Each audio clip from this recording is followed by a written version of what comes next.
আসসালামু আলাইকুম এভরিওয়ান। গত ক্লাসে আমরা সংযোজন বিক্রিয়া এবং বিক্রিয়ার কিছু মেকানিজম দেখেছিলাম। তো আজকে আমরা পড়ব কার্বোক্যাটায়ন এবং কার্বনায়ন। তো কার্বোক্যাটায়ন কি? কার্বোক্যাটায়ন হচ্ছে ধনাত্মক চার্জযুক্ত কার্বন পরমাণু বিশিষ্ট একটি জৈব আয়ন। মানে ধনাত্মক চার্জযুক্ত কার্বন পরমাণু, সেটাই হচ্ছে কার্বোক্যাটায়ন। যেমন CH3 এর উপর ধনাত্মক চার্জ আছে, তার মানে এটা একটা কার্বোক্যাটায়ন। CH3 CH2 এর উপর প্লাস চার্জ আছে, তার মানে এটা একটা কার্বোক্যাটায়ন। তো কার্বোক্যাটায়ন আমরা তিন ধরনের দেখতে পাই। একটা 3 ডিগ্রি কার্বোক্যাটায়ন, একটা 2 ডিগ্রি কার্বোক্যাটায়ন, আর একটা 1 ডিগ্রি কার্বোক্যাটায়ন। তো 3 ডিগ্রি কার্বোক্যাটায়ন কিভাবে চিনব? 3 ডিগ্রি কার্বোক্যাটায়নের ক্ষেত্রে কার্বনের 3 পাশে 3টা অ্যালকাইল মূলক থাকবে, তাহলে আমরা বুঝতে পারবো এটা 3 ডিগ্রি কার্বোক্যাটায়ন। 2 ডিগ্রি কার্বোক্যাটায়ন কিভাবে বুঝবো?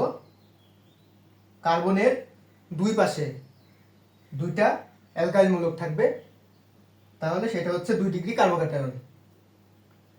এবং 1 ডিগ্রি কার্বোক্যাটায়ন কিভাবে চিনবো?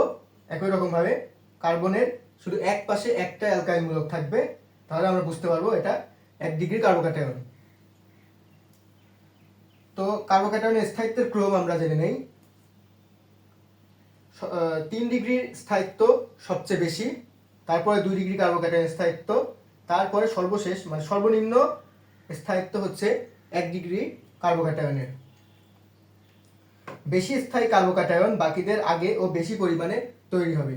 তার মানে যদি দুইটা উৎপাদ উৎপন্ন হয়, ধরো যে একটা 3 ডিগ্রি এবং একটা 2 ডিগ্রি কার্বোক্যাটায়নের দুইটা উৎপাদ উৎপন্ন হয়েছে, তাহলে যেহেতু 3 ডিগ্রি কার্বোক্যাটায়নের স্থায়িত্ব বেশি, তাহলে সেই উৎপাদটা হবে সবচেয়ে বেশি পরিমাণে উৎপন্ন হবে এবং ওইটি হবে প্রধান উৎপাদ। তো এরপর আমরা আসি কার্বনায়নে। কার্বনায়ন হচ্ছে কার্বোক্যাটায়নের ঠিক উল্টো, অর্থাৎ ঋণাত্মক চার্জযুক্ত কার্বন পরমাণু বিশিষ্ট জৈব আয়নই হচ্ছে কার্বনায়ন।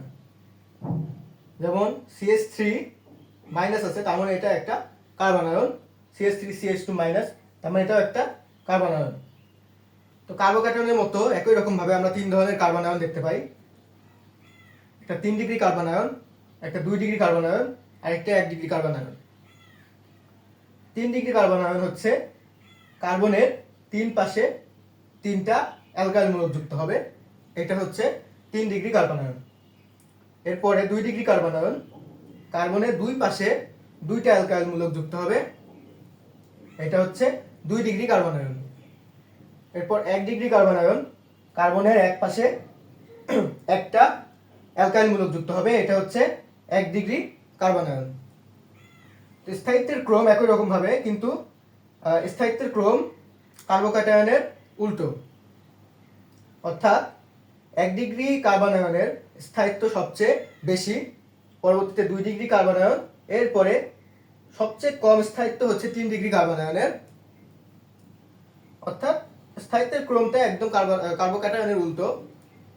তো যাই হোক, আজকে আমরা কার্বোক্যাটায়ন এবং কার্বনায়ন সম্বন্ধে বিষয়টা একদম ক্লিয়ার হলাম খুবই সহজভাবে। তো নেক্সট ক্লাসে আমরা ইনশাল্লাহ মার্কোনিক নীতি সম্পর্কে আলোচনা করব। তো আজকের মতো এখানেই বিদায় নিচ্ছি। সবাইকে আসসালামু আলাইকুম।